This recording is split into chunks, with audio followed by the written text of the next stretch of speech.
Breaking news this morning at about 4:53 a.m. Police have found the dead body of Mr. Edward Crow, the beloved and elderly CEO of the recently made charity foundation Ravens Against Red Death. While the foundation has helped many people against the pandemic, it may be left without anyone to oversee its operations because Leonard Lee A. Bell, the co-founder of the company, seems to be responsible for his death. Our reporter Rob Burgundy is on the scene now. Field reporter Rob Burgundy. Thank you, Walter. This is Rob. I'm here with Officer Poe Lice outside the house of the apartment building of Mr. Crow and Mr. Bell. He's one of the 3 officers who reported on scene, and we're here for the arrest of Leonard. And he's going to give us some more details as to what happened tonight. So, Officer Lice, what led to the authorities coming here tonight? Well, you see, the neighbor of the 2 fellas filed a noise complaint pretty late at night. Sounded like a scream or something, so we headed on over. It was about 4 a.m. or something. And I see. What did you and the other officers see when you arrived on scene? Well, it was a pretty normal-looking place. Leonard said that the sound was him screaming because he woke up from a nightmare.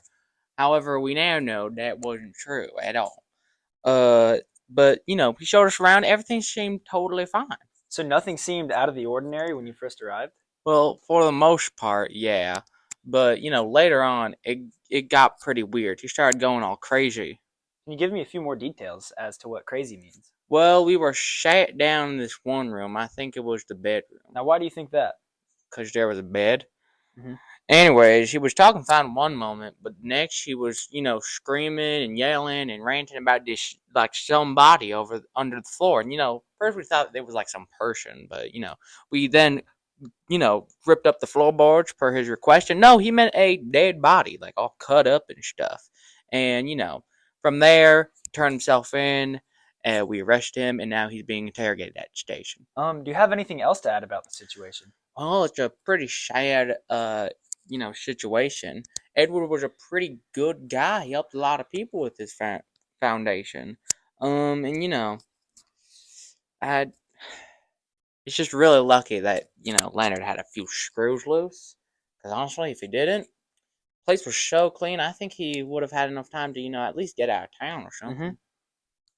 Yeah, well, thank you for the information, Officer Lice. It was no problem. This is a very unfortunate situation, and we will keep monitoring it to bring you guys any updates we get. Back to you, Walter. Thank you, Rob, and we're back just in time to let you know that Baltimore Police Major Johnson Major, is giving us some major details as Major J. Major is currently giving a public address about what they currently have found out from their interrogation of Leonard A. Bell. Here's Police Major J. Major, now. People of Baltimore, I am Major Johnson Major. This is Major Clark and Lieutenant Dan Sheeler. So what we found out about the case of Leonard A. Bell is that he is definitely responsible for having committed the crime.